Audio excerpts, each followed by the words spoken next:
ಸಿದ್ಧಾರ್ಥ ಗೆಳೆಯರ ಬಳಗದ ವತಿಯಿಂದ ಗೃಹ ಸಚಿವ ಡಾಕ್ಟರ್ ಜಿ ಪರಮೇಶ್ವರ್ ಅವರ ಹುಟ್ಟುಹಬ್ಬ ಆಚರಣೆ ತುಮಕೂರು. ಸಿದ್ಧಾರ್ಥ ಗೆಳೆಯರ ಬಳಗದ ವತಿಯಿಂದ ತುಮಕೂರು ನಗರದ ದಿಬ್ಬೂರಿನ ದೇವರಾಜು ಅರಸು ಬಡಾವಣೆಯ ಅಂಗನವಾಡಿ ಮತ್ತು ಆಜಾದ್ ಮೌಲಾನಾ ಸರ್ಕಾರಿ ಶಾಲೆಯ ಮಕ್ಕಳ ಜೊತೆ ಕರ್ನಾಟಕದ ಗೃಹ ಮಂತ್ರಿ ಡಾಕ್ಟರ್ ಜಿ ಪರಮೇಶ್ವರ್ ಅವರ ಹುಟ್ಟುಹಬ್ಬವನ್ನು ವಿಶೇಷವಾಗಿ ಆಚರಿಸಲಾಯಿತು. ಈ ವೇಳೆ ಗೃಹ ಸಚಿವರಾದ ಡಾಕ್ಟರ್ ಜಿ ಪರಮೇಶ್ವರ್ ಅವರ ಹುಟ್ಟುಹಬ್ಬದ ಪ್ರಯುಕ್ತ ಸಿದ್ಧಾರ್ಥ ಗೆಳೆಯರ ಬಳಗದ ವತಿಯಿಂದ ಅಂಗನವಾಡಿ ಮಕ್ಕಳಿಗೆ ಬೇಕಾದ ಸಾಮಗ್ರಿಗಳನ್ನು ವಿತರಣೆ ಮಾಡಿದರು. ಈ ಸಂದರ್ಭದಲ್ಲಿ ತುಮಕೂರು ನಗರ ವೃತ್ತ ನಿರೀಕ್ಷಕರಾದ ಅವಿನಾಶ್ ಕಾರ್ಯಕ್ರಮ ಉದ್ಘಾಟಿಸಿದರು. ಮುಖ್ಯ ಅತಿಥಿಗಳು ಜಿಲ್ಲಾ ಛಲವಾದಿ ಮಹಾಸಭಾದ ಅಧ್ಯಕ್ಷರಾದ ಭಾನುಪ್ರಕಾಶ್ ಅವರು ಅಧ್ಯಕ್ಷತೆ ವಹಿಸಿದ್ದರು. ಅತಿಥಿಗಳಾಗಿ ಶಿವಣ್ಣ ದಿಬ್ಬೂರು ಮತ್ತು ಅಂಗನವಾಡಿ ಶಿಕ್ಷಕಿಯರು ಉಪಸ್ಥಿತರಿದ್ದರು. ಕಾರ್ಯಕ್ರಮ ನಿರೂಪಣೆ ಛಲವಾದಿ ಶೇಖರ್ ಅವರು ಮಾಡಿದರು. ಸಭೆಯಲ್ಲಿ ಹೆಗ್ಗೆರೆ ಕೃಷ್ಣಪ್ಪ, ಸಿದ್ದಲಿಂಗಯ್ಯ, ಗೌಡಿಹಳ್ಳಿ, ವಕ್ಕೋಡಿ ಶೇಖರ್, ಕೊರಟಗೆರೆ ಹಾಲೇಶ್, ಚೇತನ್, ಭೈರವೇಶ್ವರ ಶಿಕ್ಷಣ ಸಂಸ್ಥೆ ಸಂಪತ್ ನಿರ್ದೇಶಕರು, ಛಲವಾದಿ ಪತ್ತಿನ ಸಹಕಾರ ಸಂಘ ಮಹೇಶ್, ಚಂದ್ರಶೇಖರ ಕುಚ್ಚಂಗಿ ಇನ್ನು ಮುಂತಾದವರು ಕಾರ್ಯಕ್ರಮದಲ್ಲಿ ಉಪಸ್ಥಿತರಿದ್ದರು. ವರದಿ ಇಎನ್ ಪೀರ್, ತುಮಕೂರು. ಇವತ್ತು 6/8/2025 ಕರ್ನಾಟಕ ರಾಜ್ಯದ ಮುಖ್ಯಮಂತ್ರಿಗಳು, ತುಮಕೂರು ಜಿಲ್ಲಾ ಉಸ್ತುವಾರಿ ಸಚಿವರಾದಂತಹ ಡಾಕ್ಟರ್ ಜಿ ಪರಮೇಶ್ವರ್ ಅವರ 64ನೇ ಹುಟ್ಟುಹಬ್ಬವನ್ನು ತುಮಕೂರು ಸಿದ್ಧಾರ್ಥ ಗೆಳೆಯರ ಬಳಗದ ವತಿಯಿಂದ ಇವತ್ತು ಆಚರಣೆ ಮಾಡ್ತಾ ಇದ್ದೀವಿ.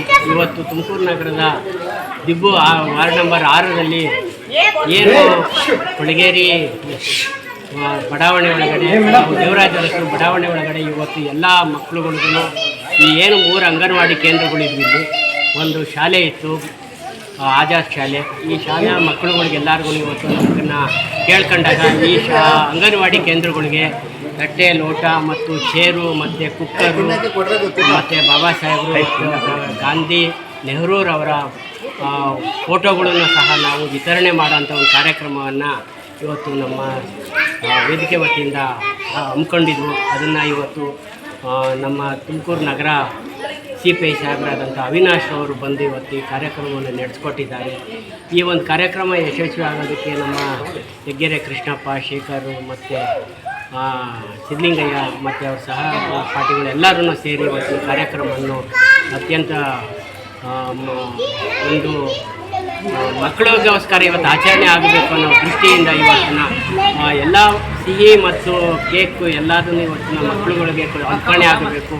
ಸಾಹೇಬರಿಗೆ ಒಳ್ಳೆಯ ಕಾರ್ಯಗಳು ಆಗಬೇಕು. ಬಾಬಾ ಸಾಹೇಬರ ಆಶೀರ್ವಾದ ಪರಮೇಶ್ವರ್ ಸಾಹೇಬರ ಮೇಲೆ ಇರೋದ್ರಿಂದ ಅವರು ಈ ರಾಜ್ಯದ ಮುಖ್ಯಮಂತ್ರಿಗಳು ಆಗಬೇಕು ಅನ್ನೋ ಆಶೆಯನ್ನು ಸಹ ನಾವು ಈ ವೇದಿಕೆ ಹಮ್ಮಿಕೊಂಡೈತೆ. ಅವರು ಈ ರಾಜ್ಯದ ಮುಖ್ಯಮಂತ್ರಿ ಆಗಿ ರಾಜ್ಯಕ್ಕೆ ಒಂದು ದಲಿತರ ಮುಖ್ಯಮಂತ್ರಿ ಅನ್ನೋದಕ್ಕಿಂತ ಈ ರಾಜ್ಯದೊಳಗಡೆ ರಾಜ್ಯ ಕಂಡ ಅತ್ಯಂತ ಪ್ರಬುದ್ಧ ಮತ್ತು ಸ್ವಚ್ಛ ಚಾರಿತ್ರಿಕ ಇರೋಂತಹ ಒಬ್ಬ ಮನುಷ್ಯ ಇವತ್ತು ಈ ರಾಜ್ಯದೊಳಗಡೆ ಮುಖ್ಯಮಂತ್ರಿ ಆಗೋದನ್ನು ಎಲ್ಲ ಸಮುದಾಯದವರು ಸಹ ಬಯಸ್ತಾ ಇದ್ದಾರೆ. ಆ ನಿಟ್ಟಿನೊಳಗಡೆ ಇವತ್ತು ಅವರಿಗೆ ಹುಟ್ಟುಹಬ್ಬದ ಶುಭಾಶಯವನ್ನು ಕೋರ್ತಾ ಅವರ ಕುಟುಂಬದವರೆಲ್ಲರಿಗೂ ಸಹ ಒಳ್ಳೆಯದಾಗಲಿ ಅಂತ ನಾವು ಪ್ರಾರ್ಥಿಸ್ಕೊಳ್ತಾ, ಅವರು ಈ ರಾಜ್ಯದ ಮುಖ್ಯಮಂತ್ರಿ ಆಗಲಿ ಅಂತ ನಾವು ಸಹ ಹಾರೈಸುತ್ತಾ, ಅವರು ಈ ರಾಜ್ಯದೊಳಗಡೆ ಒಳ್ಳೆಯ ಅಭಿವೃದ್ಧಿ ಕಾರ್ಯಗಳನ್ನು ಮಾಡ್ತಾರೆ ಅಂತ ನಾವು ಅಚಲವಾಗಿ ನಂಬಿದ್ದೀವಿ. ಅವರ ಈಗಲೂ ಸಹ ಗೃಹ ಮಂತ್ರಿ ಸ್ಥಾನವನ್ನು ಅತ್ಯಂತ ಯಶಸ್ವಿಯಾಗಿ ಕಾರ್ಯಚಟುವಟಿಕೆಗಳನ್ನು ಹಮ್ಮಿಕೊಂಡಿದ್ದಾರೆ.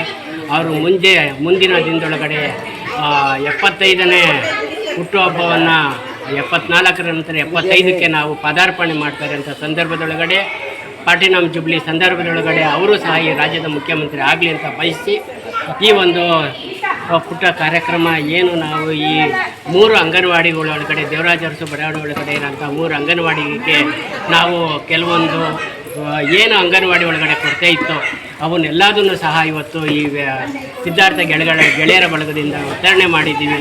ಅದನ್ನು ಸಹ ನಮ್ಮ ಸಂಘಕ್ಕೆ ಮತ್ತು ಸಂಘದ ಪದಾಧಿಕಾರಿಗಳು ಎಲ್ಲರಿಗೂ ಸಹ ಸಂತೋಷವನ್ನು ತಂದೈತೆ. ಇಂತಹ ಕಾರ್ಯಗಳು ನಾವು ಅತಿ ಹೆಚ್ಚು ಆಗಬೇಕು ಅಂತ ಬಯಸಿ ಇದು ನಿರಂತರವಾಗಿ ನಾವು ಮಾಡೋ ಅಂಥ ಕಾರ್ಯಗಳು ಪರಮೇಶ್ವರ್ ಅವರ ಅಭಿಮಾನಿಗಳಾಗಿ, ಅವರ ಹಿತೈಷಿಗಳಾಗಿ ನಾವು ಅವರನ್ನು ಅತಿ ಉನ್ನತವಾಗಿ ನಾವು ಅವ್ರನ್ನ ಅಭಿವೃದ್ಧಿಯನ್ನು ಕಾಣಬೇಕು ಅಂತ ಬಯಸಿದ್ದೀವಿ. ಇಷ್ಟು ಹೇಳಿ ನಮಗೂ ಸಹ ವೇದಿಕೆಗೆ ಕರೆದು ನಮ್ಮನ್ನು ಮಾತಾಡೋದಕ್ಕೆ ಅವಕಾಶ ಕೊಟ್ಟಂಥ ವೇದಿಕೆ ಎಲ್ಲ ಪದಾಧಿಕಾರಿಗಳನ್ನು ವಂದಿಸ್ತಾ ನಾನು ಮಾತನಾಡ್ತಾ ಇದ್ದೀನಿ. ಜೈ ಬಿ.